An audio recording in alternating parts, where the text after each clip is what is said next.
Hi, I'm Nate with Average Egg Archery Pro Shop and Range here in Phillipsburg, PA at averageeggarchery.com, where orders $99 and up get free shipping, including all the products I'm going to talk about today, because today's topic is, should I upgrade? That is a question I get every single day by almost every single customer. Is it worth upgrading this sight, this rest, this arrow, this broadhead, this stabilizer system, this bow? We're going to cover that today. And no, it's probably not the answer you think. We're outside, the lighting is going to change 400 times throughout this video. Sorry, white balance. It's always a catch-22 as a shop owner. I need you to buy product for me to stay in business, but also I don't want you to be mad that you overspent, right? That never have buyer's remorse. That's a big, big deal for me, that a person coming into my store or shopping online never has buyer's remorse. They feel like they spent too much money. They feel like they didn't spend enough money. I want a very educated buyer for a litany of different reasons. And when it comes to archery equipment, because the parts and pieces are so universal, right? It's not like a car. You can't just swap a new engine out in your truck, right? It has to match that vehicle. Whereas all rests bolts onto all bows, all the side-mounted burger ones, right? Same thing with all side-mounted sights as well. All the arrows, as long as it's the correct spine and length for you, you can shoot whatever you want. So there's really no wrong answer, but there are definitely ones that I feel are more right. And so when it comes to upgrading, I want to talk about some things that upgrading, what it really does is it doesn't give you more points. It doesn't give you more accuracy. It doesn't give you more kills. It doesn't give you more mounts on the wall, but it opens more doors. And I want to talk about how many doors you could open for yourself, either as just a casual shooter, a pretty diehard bow hunter, or if you even dabble into the target side. So first thing I suggest to guys is always rests and releases. Rests and releases are ways to upgrade that you will feel much more confident in the shot process. The more confident you feel, the more you want to practice. The more you practice, the better you get. Just there's no ifs, ands, or buts about it. Now, I like Scott and Hot Shot style releases, the handheld versions in particular. This is the new Scott STB2, and it's a 2-steer, but it's also an open hook, so it's easy to load. You can hang it onto your D-loop while you're in the stand. That's nice. The releases that are your $50, $60 releases, they are perfectly fine. Like the True Ball Stinger XT or XT Stinger, whatever. It's like a $55, $60 release. It's a great release. Open and close. The what's another one? The Scott Little Goose, another $80 type release. Phenomenal release, right? Great release. However, if you want to start upgrading, whether it's a wrist strap or a handheld, having something that has the ability to adjust both tension and travel. So this Scott here, you can adjust the tension when you actually go to set it, but also how long the travel is. So I have a very stout tension and a very short travel. So when I go to grip on this, it almost feels like there's nothing moving. Okay, and then all of a sudden it just breaks free and the arrow flies downrange. That's the way I like to set it. If you just have an El Cheapo $30 TrueFire roller sear release, you'll never get that. You'll never get that feel. And so that door opens for me on how consistent I can be back here with my shot. The same thing is true with your rest. Whisker Biscuit's a perfectly accurate rest. It's great for hunting. No denying it. But you'll never see a target archer use it. Why? Because the consistency and the forgiveness is not there. I like a limb-driven style rest because I can always attach it. I can always fix it and replace it without needing a press in the field or having to unbolt this. I can literally just thread a new cord through. So I always keep a couple feet of D-loop material style cord in my backpack at all times in case something happens in the field. This is a Hamskea primer. It's not that expensive. It's only about 140 bucks. And I use it on my hunting bow because, well, it's got a big, nice wide blade.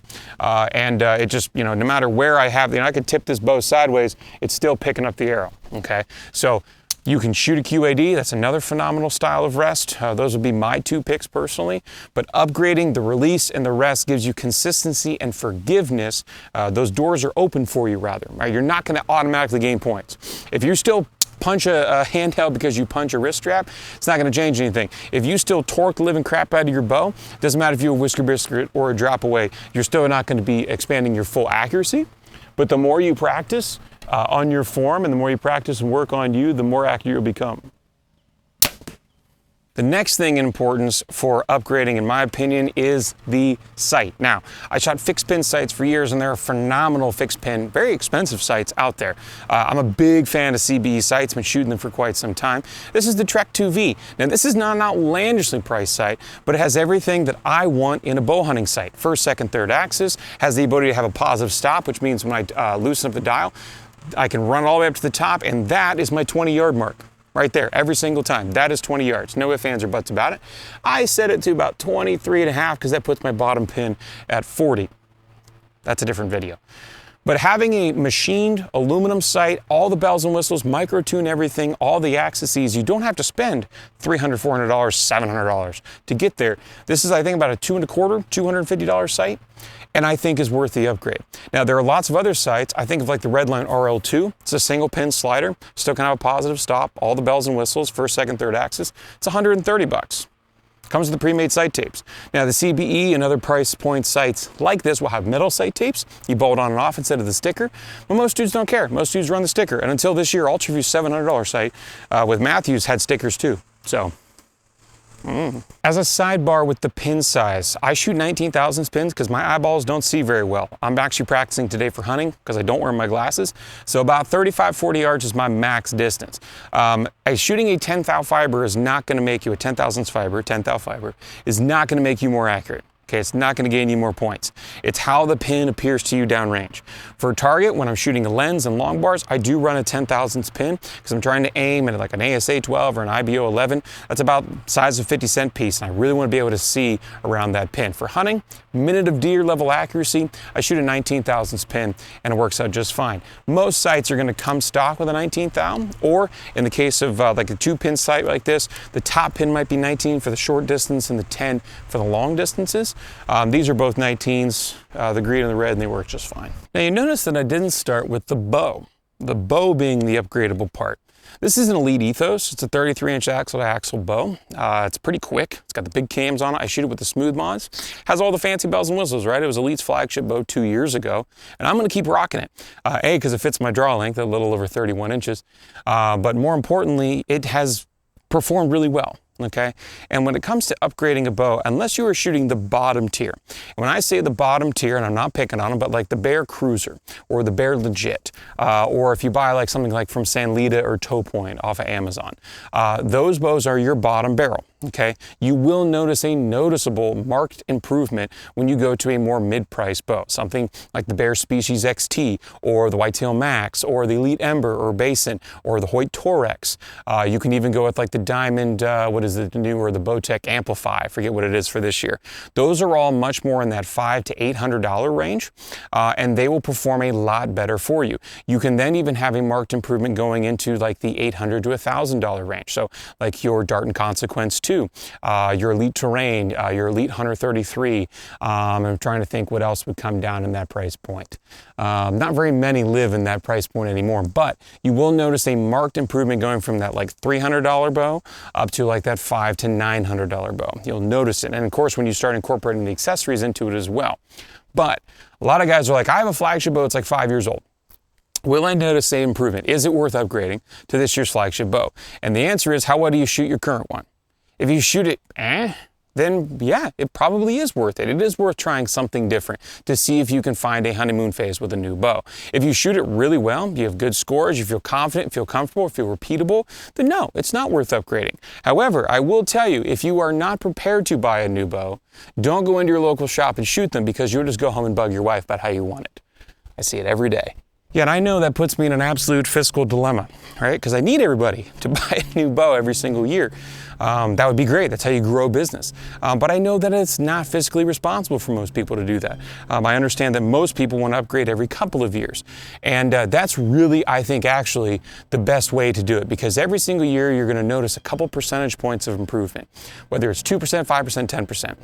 But in 3 to 4 or 5 years, you might notice like a 20 to 50% increase in marked improvement.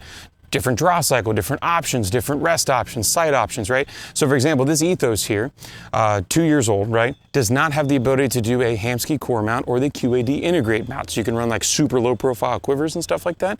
2 years now later, the Artis, the Carbon Eon, they do.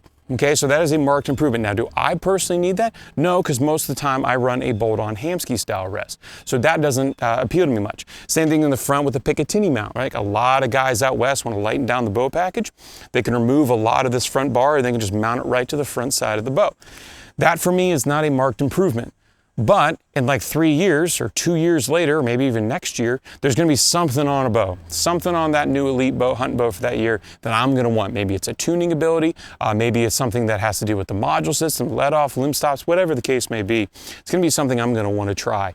And at that point, then yes, you do want to look at upgrading. Last but not least is a back bar system. Okay, I tell people, if you've never shot with a back bar and you don't want to shoot with a back bar, don't put it on, because you'll slowly realize, actually no, you'll very quickly realize that what you've been missing this entire time. The ability to balance the bow, okay, with all your sights and your rests and everything. I'm just holding this here with the bottom side of my thumb, all right? Now, I shoot target most of the year, so I spend 9 months setting up a long bar, shooting indoors, shooting outdoors, judging 3D, shooting paper, Lancaster, blah, blah, blah. So when I come out for the outdoor side, for the hunting world, this year in particular, I noticed I had way too much pin float. I did not like how much pin float I had. Last year I ran man, there are just little bees freaking everywhere. Last year I ran the Bee Stinger counter slide, and that worked out really well. It made a nice lightweight overall package because I'm just a big guy and I just have such a big bow frame. However, I just did not like the pin float this year. It was too much shake, my eyes are getting worse, and so I have a 15 out the front, a 12 out the back. I got 6 ounces out the front and 12 ounces out the back. I like sticking to a 1:2 to a 1:3 ratio. But going back to what I'm talking about with, sorry, I got sidetracked there, but going back to upgrading, if you do not plan on putting a back bar on a bow, don't try it, because the moment you do, the moment you notice the balance and the lack of jitters in your pin float, it slows down the pin float. We'll never eliminate pin float, but it will drastically slow it down. And so that's what this has done for me. And putting a back bar on a bow setup just makes everything more stable.Easier to get your bubble level faster. The reverb, just everything just breaks like this. That's it. There's no like big fly out this way or up or down or whatever. It's like I'm holding a rubber band and just snapped right in the middle. A back bar system is not necessary. Okay, so that's why I say it's the last thing you should or be looking at to upgrade. I shot the counter slide, which is kind of a back bar, front bar system, but I only had like 4 ounces of weight on it total. This is a lot. This is like if you were in the hunter class, so these bars are too long for that. If you're in the hunter class, you're gonna weigh down a bow for tournament. So don't get me wrong, there's a lot of beef here, but I feel way more accurate, I feel way more consistent, way more stable. And that's the point of upgrading, right? You wanna have that feeling. You wanna have the ability to be more accurate, be more confident in every single shot you take. So that's all for this video on upgrading your accessories and all the parts and pieces of your bow, your release, your rest, your sight, your whatever. Yeah, but if I left any accessories off that you wanna ask questions about, do drop them down in the comment section below. You can find us over at averagejackArchery.com. You can hit the contact us button, send us an email. And of course, you can always find us on social media, Facebook and Instagram at AverageJackArchery. If you're interested in shopping any of the products I talked about today or anything else we carry in our store, AverageJackArchery.com. Orders $99 and up, get free shipping to the lower 48. Anything less than that is $7.50 flat rate. I don't know. If you want to upgrade, happy to help you out. Hope you're able to get outside, enjoy the sport of archery hunting if you so choose. Definitely enjoy God's beautiful creation. Go shoot your bow, and we'll get to see you next time.